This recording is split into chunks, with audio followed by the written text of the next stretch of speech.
Welcome to my channel ദൃശ്യം 2024 blog. നിന്നിലലിയാൻ ഞാൻ ഭാഗം 82. അവിടെ ചെന്ന് ശ്രുതിയെ കണ്ടതും അവൻ്റെ ചുണ്ടിൽ ഗൂഢമായ ഒരു പുഞ്ചിരി വിരിഞ്ഞു. അവൻ അവളെ നോക്കിക്കൊണ്ട് തിരിഞ്ഞു നടക്കുമ്പോഴേക്കും അവിടെ നിന്നും ശ്രുതിയുടെ അലറിക്കരച്ചിൽ കേൾക്കുന്നുണ്ടായിരുന്നു. ഇന്ദ്രൻ അവിടെ നിന്നും തിരിഞ്ഞ് വീണ്ടും കായൽക്കരയിൽ അവൻ്റെ ഇന്ദ്രലോകത്തിലേക്ക് എത്തുമ്പോൾ അവിടെ എല്ലാവരും എത്തിയിട്ടുണ്ടായിരുന്നു. നീ ഇത് എവിടെ പോയതാ ഇന്ദ്ര? ഇന്ദ്രൻ്റെ അമ്മ ചോദിച്ചു. മോളെ ഒറ്റയ്ക്കാക്കിയിട്ട് എന്തിനാ പോയേ?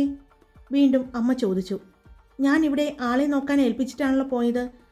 അത്ര ഇമ്പോർട്ടൻ്റ് ആയിട്ടുള്ള ഒരു കാര്യമായിരുന്നു, അതുകൊണ്ടാണ്, ഇന്ദ്രൻ പറഞ്ഞു. അവൻ പറയുമ്പോൾ അഖിലും വൈശാഖും വൈഷ്ണവും അവനെ നോക്കി. ഇന്ദ്രൻ പാറുവിനെ നോക്കാനായി മുകളിലേക്ക് പോയിരുന്നു. അവൻ റൂമിൽ ചെല്ലുമ്പോൾ അവൾ ഉറക്കമാണ്. അവനൊന്ന് ചിരിച്ചുകൊണ്ട് അവളുടെ നെറ്റിയിൽ തലോടിക്കൊണ്ട് വേഗം വാഷ്റൂമിലേക്ക് കയറി. അവൻ ഡ്രസ്സ് മാറ്റി മറ്റൊരു ഡ്രസ്സ് ഇട്ടുകൊണ്ട് പുറത്തേക്ക് വരുമ്പോൾ അവിടെ അവനെ നോക്കിക്കൊണ്ട് അഖിലുണ്ടായിരുന്നു. ഇന്ദ്രൻ ബെഡിലേക്ക് നോക്കി. ഉറങ്ങുന്ന പാറുവിനെ കണ്ട അവൻ ബാൽക്കണിയിലേക്ക് പോയി. അവൻ്റെ പുറകെ അഖിലും പോയി. അവൻ അപ്പോഴും കായലിന് നടുക്കായി കിടക്കുന്ന ആ ഹൗസ് ബോട്ടിലേക്ക് നോക്കി തന്നെ നിന്നു. അവളെ എന്തു ചെയ്തു? അവൾക്ക് ജീവനുണ്ടോ? അഖിൽ ചോദിച്ചു.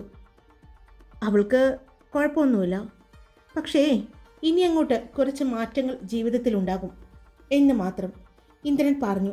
നീ അവളെ എന്താ ചെയ്തത്? പെട്ടെന്ന് അഖിൽ ചോദിച്ചതും ഇന്ദ്രൻ പുഞ്ചിരിച്ചുകൊണ്ട് ഉണ്ടായ സംഭവങ്ങൾ എല്ലാം പറഞ്ഞു. അവൻ പറയുന്നത് കേട്ട് ഞെട്ടലിൽ നിൽക്കായിരുന്നു അഖിൽ. അവൾക്കിനി ഒന്നും ചെയ്യാൻ പറ്റില്ല. മുഖം കുറച്ചു ഭാഗം, 2 കൈകളും അത്യാവശ്യം നന്നായിട്ട് ആസിഡ് വീണ് പൊള്ളിയിട്ടുണ്ട്. അവളുടെ സൗന്ദര്യം അതവൾക്ക് ഒരുപാട് നേട്ടങ്ങൾ ഉണ്ടാക്കി കൊടുത്തു. അതിലൂടെ അവൾ അഹങ്കാരിയായി. അവൾക്ക് മറ്റുള്ളവരോടുള്ള സമീപനം മാറി. എല്ലാവരോടും ഒരു പുച്ഛമായിരുന്നു. അതില്ലാതാവണമെങ്കിൽ ഇങ്ങനെ തന്നെ ചെയ്യണം, ഇന്ദ്രൻ പറഞ്ഞു. എന്നാലും ഇന്ദ്ര, മറ്റേ പെൺകുട്ടിയെക്കുറിച്ച് നീ എങ്ങനെ അറിഞ്ഞു? അഖിൽ ചോദിച്ചു. എൻ്റെ ഷോപ്പിൽ വന്നിട്ട് എന്തെങ്കിലും പ്രഹസനം കാട്ടിയാൽ ഞാൻ അറിയില്ല എന്ന് കരുതിയോ?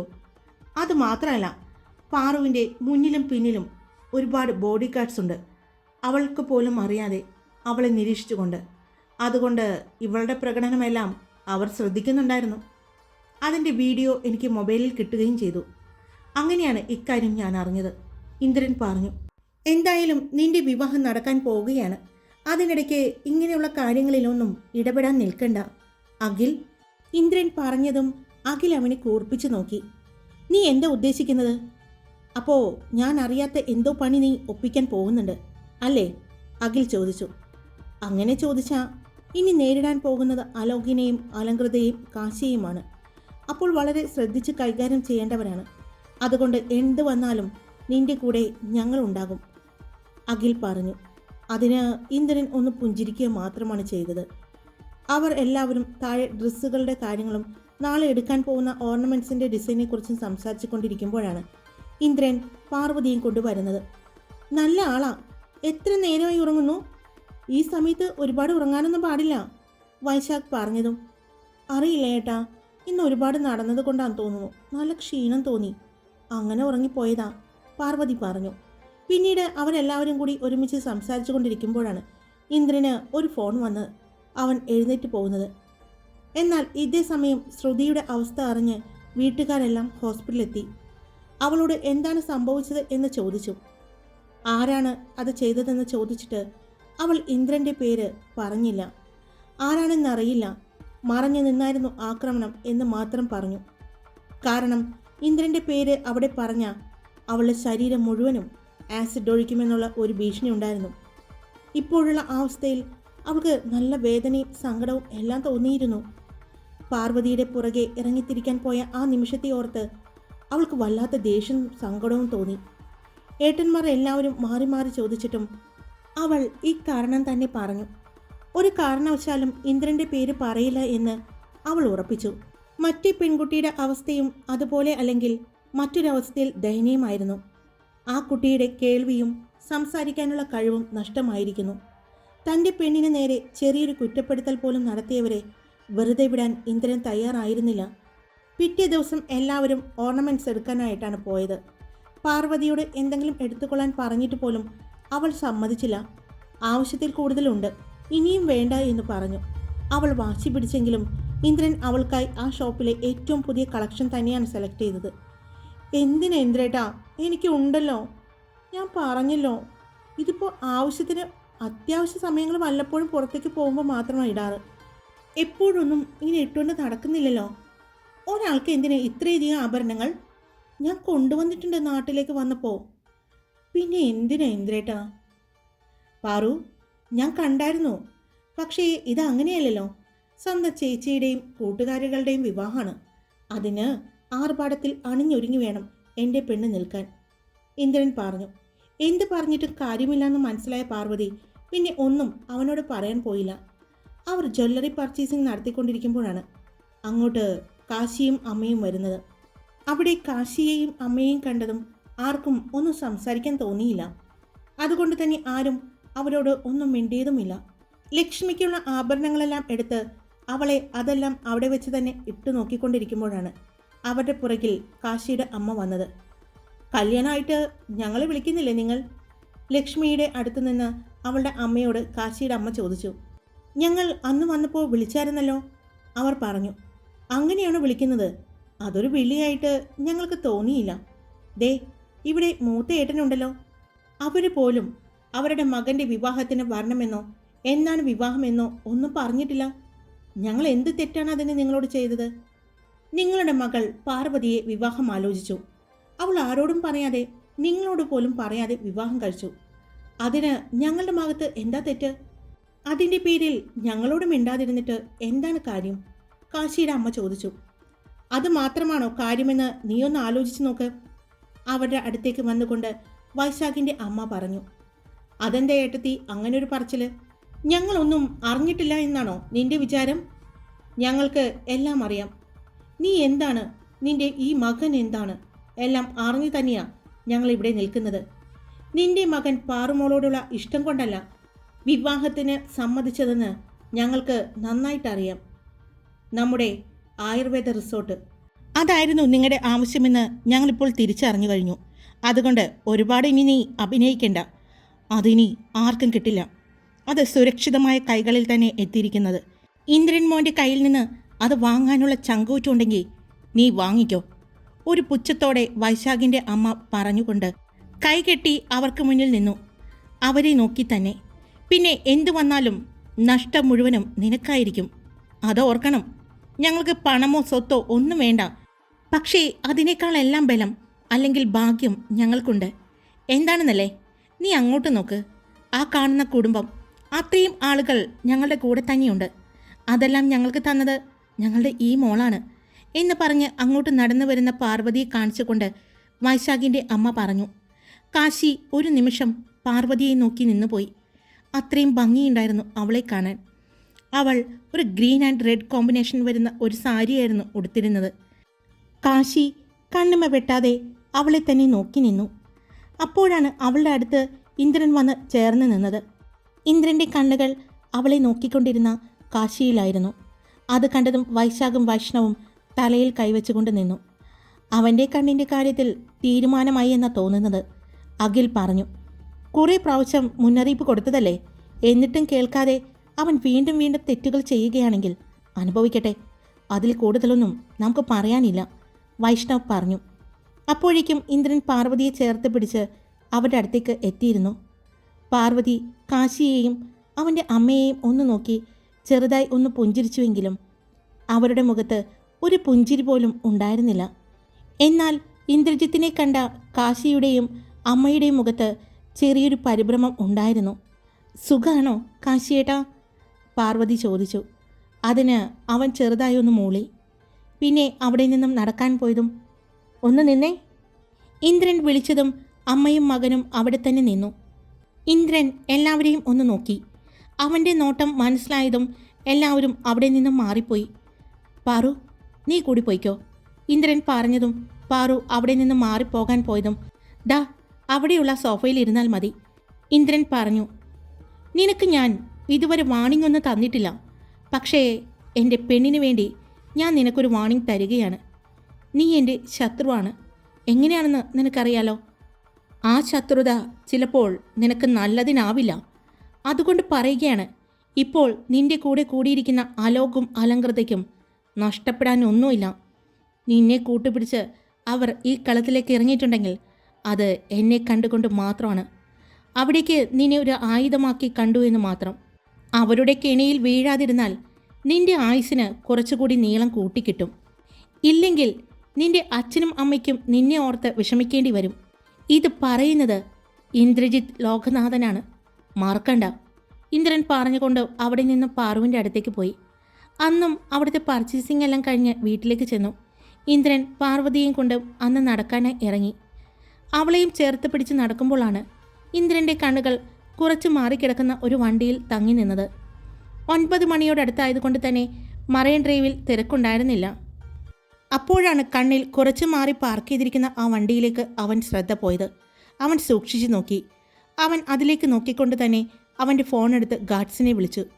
പാർവതിയുടെ കാര്യത്തിൽ റിസ്ക് എടുക്കാൻ ഒട്ടും തയ്യാറാവാതിരുന്ന ഇന്ദ്രൻ അവളെയും കൂട്ടി തിരിച്ച് വീട്ടിലേക്കെത്തി. ഇന്ദ്രലോകം എന്ന അവൻ്റെ മാൻഷനിൽ അവൻ പാർവതിക്കായി വൻ സെക്യൂരിറ്റി തന്നെ ഏർപ്പാടാക്കിയിട്ടുണ്ടായിരുന്നു. ഇന്നലെ വന്ന കോളിൽ നിന്നും അലോക് മുംബൈയിൽ നിന്നും ആളെ ഇറക്കിയിട്ടുണ്ടെന്ന് അറിഞ്ഞു. അതിൽ പിന്നെ ഇന്ദ്രൻ പാർവതിയുടെ കാര്യത്തിൽ നന്നായി ശ്രദ്ധ ചെലുത്തിയിരുന്നു. പാർവതിയെ വീട്ടിലാക്കി എല്ലാവരുടെയും കൂടെ നിർത്തി ഒരു ഫോൺ ചെയ്യാനുണ്ട് എന്ന് പറഞ്ഞ് അവൻ പുറത്തേക്ക് ഇറങ്ങി. അവൻ സെക്യൂരിറ്റി ലീഡർ പോളിനെ വിളിച്ച് കാര്യങ്ങൾ പറഞ്ഞ് ഏൽപ്പിച്ചു. അതിനുശേഷം വണ്ടിയും എടുത്ത് പുറത്തേക്ക് പോയി. അവൻ ഇറങ്ങി 10 മിനിറ്റിന് ശേഷം വൈശാഖും വൈഷ്ണവും അവിടെ നിന്നും മറ്റൊരു കാറിൽ ഇറങ്ങി. അതിനുശേഷം പിന്നെ അഖിലും കുറച്ചു കഴിഞ്ഞ് ഇറങ്ങി. ഇതെല്ലാം അവിടെ നിരീക്ഷിക്കാൻ നിന്ന ആളുകൾ കാണുന്നുണ്ടായിരുന്നു. അവർക്കാകെ എന്തോ ഒരു കൺഫ്യൂഷൻ തോന്നി.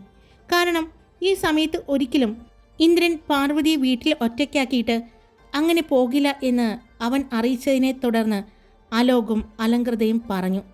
കഴിഞ്ഞ ദിവസം ശ്രുതിയുടെ കാര്യം അവർ അറിഞ്ഞപ്പോൾ പിന്നെ ചെറിയ ഒരു ടെൻഷൻ അലങ്കൃതയ്ക്ക് തോന്നിയെങ്കിലും ഇന്ദ്രനിൽ മാത്രമായി അവളുടെ ചിന്തകൾ ചുരുങ്ങിയപ്പോൾ അവൾ വീണ്ടും പാർവതിക്ക് നേരെ തിരികെയായിരുന്നു. എന്നാൽ ഇതേ സമയം അലോക് അവൻ്റെ വീട്ടിൽ ഫോണിൽ ആരോടോ സംസാരിച്ചു കൊണ്ടിരിക്കുകയായിരുന്നു. കോളിംഗ് ബെൽ ശബ്ദം കേട്ട് അലോക് അലങ്കൃതയോട് ചെന്ന് ഡോറ് തുറക്കാൻ പറഞ്ഞു. അലങ്കൃത ഡോറ് തുറന്നതും അവളുടെ ദേഹത്തേക്ക് ഒരാൾ വന്നു വീണു. പെട്ടെന്നായതുകൊണ്ട് അവൾ പേടിച്ച് ഒന്ന് പിന്നിലേക്ക് പോയി. അവൾ നിലത്തേക്ക് വീണു. അവളുടെ ദേഹത്തേക്ക് ആ സാധനം വന്ന് വീണതും പെട്ടെന്നായതുകൊണ്ട് അലങ്കൃത നന്നായി പേടിച്ചു. ശബ്ദം കേട്ട് തിരിഞ്ഞു നോക്കിയ അലോകും പേടിച്ചു. മുന്നിൽ നിൽക്കുന്ന ഇന്ദ്രനെ കണ്ട് അലോക് ഞെട്ടിത്തെറിഞ്ഞു നിന്നു. അപ്പോഴാണ് താഴെ കിടക്കുന്ന അലങ്കൃതയെ അവൻ കാണുന്നത്. അവൻ വേഗം ചെന്ന് അവളെ എഴുന്നേൽപ്പിക്കാൻ നോക്കി. അപ്പോഴാണ് അവളുടെ അടുത്ത് കിടക്കുന്ന ഒരു ബോഡി അവൻ കാണുന്നത്. മെർച്ചാൾഡ്. അലോകിൻ്റെ വായിൽ നിന്നും ആ പേര് വീണു. അലങ്കൃത ഞെട്ടിപ്പിടഞ്ഞ് എഴുന്നേൽക്കാൻ നോക്കുന്നുണ്ട്. പക്ഷേ പറ്റുന്നില്ല. അലോക് അവളെ പിടിച്ച് എഴുന്നേൽപ്പിച്ചു. അപ്പോഴാണ് മുന്നിൽ നിൽക്കുന്ന ഇന്ദ്രനെയും അവൻ്റെ പുറകിലായി നിൽക്കുന്ന അഖിലിനെയും വൈഷ്ണവിനെയും വൈശാഖിനെയും കാണുന്നത്. അപ്പോഴും തൻ്റെ ദേഹത്തേക്ക് വന്നു വീണ ആ ബോഡി അതിൻ്റെ പേടിയിൽ അലങ്കൃത നിന്ന് വിറയ്ക്കുന്നുണ്ടായിരുന്നു. ഒരു പുച്ഛച്ചിരിയോടെ ഇന്ദ്രൻ അവൾക്ക് മുന്നിലേക്ക് വന്നു നിന്നു. ഇവനെയും ആളുകളെയും വിട്ട് ഇറക്കിയാൽ എൻ്റെ പെണ്ണിനെ അങ്ങോട്ട് ഇല്ലാണ്ടാക്കാം എന്ന് കരുതിയല്ലേ? പക്ഷേ തെറ്റി. നിങ്ങളുടെ തീരുമാനം തെറ്റായിരുന്നു. നിങ്ങൾ എതിർത്ത് നിൽക്കുന്നത് ഇന്ദ്രജിത്ത് ലോകനാഥ് ഗുപ്തയോടാണ് എന്ന് നിങ്ങൾ എന്തുകൊണ്ട് ആലോചിക്കാതിരുന്നത്? മനഃപൂർവ്വം ആ സ്വത്തിനു വേണ്ടി മറന്നു കളഞ്ഞതാണോ? പക്ഷേ ആ മറവി അത് നിങ്ങളുടെ നാശത്തിനായി പോയിരിക്കുന്നു. ഞാൻ കണ്ടിരുന്നു കൂട്ടുകാരൻ കാശിയെ. അറിഞ്ഞില്ലേ? കാശിനാഥ് പോയി ഓസ്ട്രേലിയയിലേക്ക് എന്ന് പറഞ്ഞ പോരാ, പേടിച്ച് ഇവിടെ നിന്നും നാട് കടത്തി എന്ന് പറയുന്നതായിരിക്കും ശരി. അപ്പോൾ ഇനിയുള്ളത് നിങ്ങൾ രണ്ടുപേരുമാണ്. എങ്ങനെയാണ്? കണക്ക് ഇവിടെ തീർക്കുന്നോ അതോ മുംബൈയിൽ തീർക്കണോ? ഇവിടെ തീർക്കാം അല്ലേ? ആലപ്പുഴയിൽ കുറച്ച് ദിവസം ഞങ്ങൾ ഉണ്ടാകും. അവിടേക്ക് ഒന്ന് കറങ്ങണം. അതിനുശേഷം മുംബൈക്കുള്ളൂ. ഞാൻ അവിടെ വരുമ്പോൾ നിങ്ങൾ അവിടെ ഉണ്ടാകാൻ പാടില്ല. അതുകൊണ്ട് ഇനി ഈ ഭൂമിയിൽ നിങ്ങൾ വേണ്ട എന്ന് ഞാൻ തീരുമാനിച്ചു. ഇന്ദ്രൻ പറഞ്ഞുകൊണ്ട് ഒന്ന് തിരിഞ്ഞതും അവന് മുന്നിലേക്ക് ഒരാൾ വന്നു. മനോഹർ മിശ്ര? അതെ, എന്നേക്കാൾ നിങ്ങളെ ആവശ്യം മിശ്രയ്ക്കാണ്. നിങ്ങൾ ഇപ്പോൾ അനുഭവിക്കുന്ന ഈ സ്വത്തുക്കളെല്ലാം അതിൻ്റെയെല്ലാം യഥാർത്ഥ ഉടമ, യഥാർത്ഥ അവകാശി മിശ്ര, മനോഹർ മിശ്ര. നിങ്ങളെ വെറുതെ വിടുകയാണ് എന്ന് കരുതരുത്. ഞാൻ പറഞ്ഞില്ലേ, എൻ്റെ ഭാര്യ പ്രഗ്നൻ്റ് ആണ്. അതുകൊണ്ട് ഇപ്പോൾ ഞാൻ കുറച്ച് വയലൻസ് നിർത്തിവെച്ചിരിക്കുകയാണ്. അതുകൊണ്ട് ഞാൻ നിങ്ങളെ മിശ്രയ്ക്ക് കൈമാറുകയാണ്. എന്നേക്കാൾ ശത്രുത നിങ്ങളോട് മിശ്രയ്ക്കുണ്ട്. മിശ്രയുടെ ഭാര്യ, മകൻ എല്ലാവരെയുമാണ് നിങ്ങൾ കാരണം അദ്ദേഹത്തിന് നഷ്ടപ്പെട്ടത്. അതുകൊണ്ട് നിങ്ങളെ അദ്ദേഹം കൈകാര്യം ചെയ്തുകൊള്ളും. ഒറ്റ ഡിമാൻഡേ ഞാൻ മിശ്രയോട് പറഞ്ഞിട്ടുള്ളൂ. ഇനി ഞാൻ തിരിച്ച് മുംബൈയിലേക്ക് വരുമ്പോൾ അലങ്കൃത, അലോക് എന്ന 2 അധ്യായങ്ങൾ ഉണ്ടാവരുത് എന്ന്. അങ്ങനെ ഉണ്ടായാൽ മിശ്രയോട് പിന്നെ ഇന്ദ്രജിത്ത് പൊറുക്കില്ല. പിന്നെ മിശ്രയുടെ കയ്യിൽ നിന്നും രക്ഷപ്പെടാമെന്ന് ആലോചിച്ചാലും രക്ഷപ്പെട്ടാലും ഇന്ദ്രൻ്റെ കയ്യിൽ നിന്നും രക്ഷപ്പെടില്ല. ഇനിയൊരു തിരിച്ചുവരവ് നിങ്ങൾക്കുണ്ടാവില്ല. ഒരുപാട് പ്രാവശ്യം ഞാൻ വാണിംഗ് തന്നതാണ് എൻ്റെ സഹോദരന്മാർക്കെതിരെ നീ കളിച്ചപ്പോഴും. പക്ഷേ ഇനി നിനക്ക് വാണിംഗ് ഇല്ല. ഇന്നത്തെ കൊണ്ട് അവസാനിപ്പിക്കണം. ഇങ്ങനെ 2 വ്യക്തികൾ ഈ ഭൂമിയിൽ ജീവിച്ചിരുന്നു എന്നതിന് പോലും തെളിവില്ലാതാക്കാൻ എനിക്ക് നിഷ്പ്രയാസം സാധിക്കും. പക്ഷേ മിശ്ര അത്രയും വേദന അനുഭവിച്ച മനുഷ്യനാണ്. അദ്ദേഹം എന്നോട് ഒരു കാര്യം ആവശ്യപ്പെട്ടപ്പോൾ അത് ചെയ്തു കൊടുക്കാതിരിക്കാൻ എനിക്ക് തോന്നുന്നില്ല. അപ്പോൾ മനോഹർ മിശ്ര കൊണ്ടുപോയിക്കോ. എനിക്ക് പറയാനുള്ളതെല്ലാം ഞാൻ നിങ്ങളോട് പറഞ്ഞു കഴിഞ്ഞതാണ്. അതുകൊണ്ട് ഇനി പ്രത്യേകിച്ചൊന്നും പറയാനില്ല. അങ്ങനെ അങ്ങ് വിടല്ലേ ഇന്ദ്ര. ഞങ്ങൾക്ക് കുറച്ച് സമ്മാനങ്ങൾ കൊടുക്കാനുണ്ട്. ഞങ്ങളുടെ പെങ്ങളെ കൊല്ലാനാ അവൻ ആളെ വിട്ടത് എന്ന് പറഞ്ഞ് വൈഷ്ണവ് അലങ്കൃതയുടെയും അലോകിൻ്റെയും കാരണം നോക്കി കൊടുത്തു. അയ്യോ, എനിക്ക് കണ്ടിട്ടേ കൊതിയാവുന്നു. 2 ഞാൻ കൊടുക്കട്ടെ എന്ന് പറഞ്ഞ് വേഗം അവന് കൊടുത്തു. ഇനി ഞാനായിട്ട് എന്തിനാ കൊടുക്കാതിരിക്കുന്നത്? ഞാനും കൊടുക്കാം എന്ന് പറഞ്ഞ് വൈശാഖും കൊടുത്തു. നീ കൊടുക്കുന്നില്ലേ ഇന്ദ്ര? അഖിൽ ചോദിച്ചു. ഇല്ല, ഞാൻ തൊടുന്നില്ല. എനിക്ക് എൻ്റെ പെണ്ണിനെ ചേർത്ത് പിടിക്കാനുള്ള കൈകളാണ്. അവിടെ ഇവനെപ്പോലുള്ളവന്മാരെ തൊട്ട് അശുദ്ധമാക്കാൻ ഞാൻ ആഗ്രഹിക്കുന്നില്ല എന്ന് പറഞ്ഞ് ഇന്ദ്രൻ അവരുടെ മുന്നിൽ വന്ന് ഒന്ന് പുച്ഛിച്ച് ചിരിച്ചുകൊണ്ട് അവിടെ നിന്നും തിരിഞ്ഞു നടന്നു. അവൻ്റെ പുറകെ അഖിലും വൈഷ്ണവും വൈശാഖും നടന്നു. അപ്പോൾ ആ മുറിയിൽ നിന്നുള്ള അലങ്കൃതയുടെയും അലോകിൻ്റെയും അലറിക്കരച്ചിലുകൾ കേൾക്കാൻ പറ്റുന്നുണ്ടായിരുന്നു. മിശ്രയുടെ ആളുകൾ 2 പേരുടെയും 2 കൈകളും കാലുകളും വെട്ടിയെടുത്തിരുന്നു. ഇനി ജീവിക്കും, ഭിക്ഷ എടുത്ത് ജീവിക്കും. മുംബൈയിലെ അമ്പലങ്ങളിലും തെരുവുകളിലും മിശ്ര അലോകിനെയും അലങ്കൃതയെയും നോക്കിക്കൊണ്ട് പറഞ്ഞ് അവിടെ നിന്നും നടന്നു. പുറത്ത് കൈകൾ കെട്ടി ഇന്ദ്രൻ അവൻ്റെ കാറിൽ ചാരി നിൽക്കുന്നുണ്ടായിരുന്നു. അങ്ങോട്ട് നടന്നു വന്ന മിശ്രയുടെ ദേഹവും ആകെ ചോരയും. അയാളുടെ കയ്യിൽ വലിയൊരു വാള് കണ്ടതും ഇന്ദ്രൻ ഒന്ന് പുഞ്ചിരിച്ചു. ഇന്ന് തന്നെ തിരിച്ചു പോവുകയാണോ മിശ്ര? അതെ സാർ. എൻ്റെ കുഞ്ഞിനും എൻ്റെ ഭാര്യയ്ക്കും ആത്മശാന്തി കിട്ടിക്കാണും. ഇപ്പോൾ കൊല്ലാൻ അറിയാൻ പാടില്ലാഞ്ഞിട്ടല്ല, പക്ഷെ കൊല്ലില്ല. അവർ ജീവിക്കണം, പക്ഷേ നരകിച്ച് തന്നെ. അറിയണം വേദനിച്ച് ജീവിക്കുന്നതിൻ്റെ സുഖം.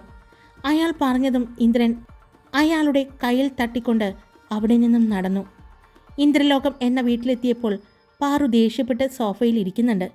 ഇന്ദ്രനെ കണ്ടതും അമ്മമാരെല്ലാവരും അവനെ നോക്കി. അവരുടെ മുഖം കണ്ടപ്പോൾ തന്നെ മനസ്സിലായി ആള് നല്ല ദേഷ്യത്തിലാണെന്ന്. ഇന്ദ്രൻ അച്ഛനെ ഒന്ന് നോക്കി.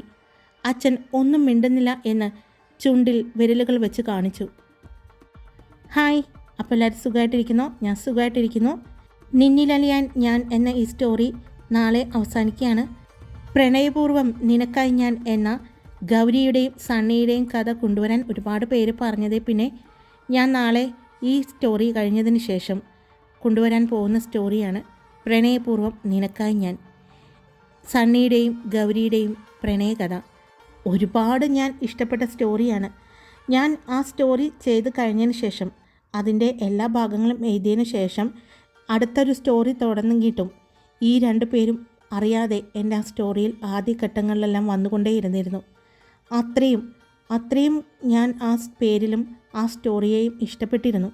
കുറേ സമയമെടുത്തു ഗൗരി എന്ന പേരും സണ്ണി എന്ന പേരും എൻ്റെ എല്ലാ സ്റ്റോറികളിൽ നിന്നും മാറി നിൽക്കാൻ. അതിനുശേഷം തുടങ്ങിയ ഒരിക്കൽ കൂടി എന്ന ആ സ്റ്റോറിയിൽ സൂരജ് എന്ന് പറഞ്ഞ ആ കഥാപാത്രത്തിന് പകരം ഒരുപാട് തവണ സണ്ണി എന്ന പേര് ഞാൻ ആഡ് ചെയ്തിട്ടുണ്ടായിരുന്നു. അത്രയും എൻ്റെ മനസ്സിൽ ടച്ച് ചെയ്ത 2 കഥാപാത്രങ്ങളാണ് സണ്ണിയും ഗൗരിയും. അപ്പോൾ അടുത്ത ദിവസം ഞാൻ ആ സ്റ്റോറി കൊണ്ടുവരികയാണ് വീണ്ടും. അപ്പോൾ എല്ലാവരും ഇഷ്ടപ്പെട്ട ലൈക്ക് ചെയ്യുക, നിങ്ങളുടെ അഭിപ്രായങ്ങൾ കമൻറ്റ് ചെയ്യുക. സബ്സ്ക്രൈബ് ചെയ്യാതെ കേൾക്കുന്നവരുണ്ടെങ്കിൽ സബ്സ്ക്രൈബ് ചെയ്ത് സപ്പോർട്ട് ചെയ്യുക. Love you all. It's me Karthika.